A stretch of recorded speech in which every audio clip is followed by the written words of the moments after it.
ഇത് ഞങ്ങളുടെ മുള്ളാത്തയിലുണ്ടായിരുന്ന ചക്കയാണ് കേട്ടോ. കുറേ ഉണ്ടായിരുന്നതാണ്, പക്ഷെ അണ്ണാനും കിളികളൊക്കെ തിന്നണ കാരണം ഇത് ഞാൻ മൂത്തപ്പോഴത്തേക്ക് ഞാൻ പറിച്ചു വെച്ചു. പക്ഷെ ഇന്ന് നോക്കിയപ്പോഴേക്ക് നല്ല ശരിക്ക് പഴുത്തിട്ടുണ്ട്. അപ്പോൾ ഇത് നോക്കാം.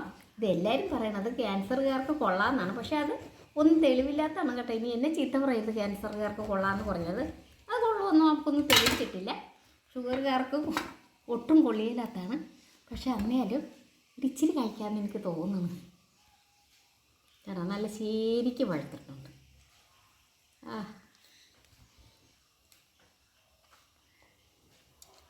നല്ല ഇച്ചിരി പുളിയുണ്ട്. ഇപ്പം നിങ്ങൾ പുതിയതായിട്ട് കാണുന്നവരും പഴയവരും എല്ലാവരും ഇത് സപ്പോർട്ട് ചെയ്യണം. സബ്സ്ക്രൈബും ഷെയറും ചെയ്യണം. ഇത്ര നാളായിട്ട് എനിക്കൊരു 1000 തികഞ്ഞിട്ടില്ല. അപ്പം ഇത് നല്ല ഔഷധമുള്ളതാണെന്നൊക്കെ പറയണുണ്ട്.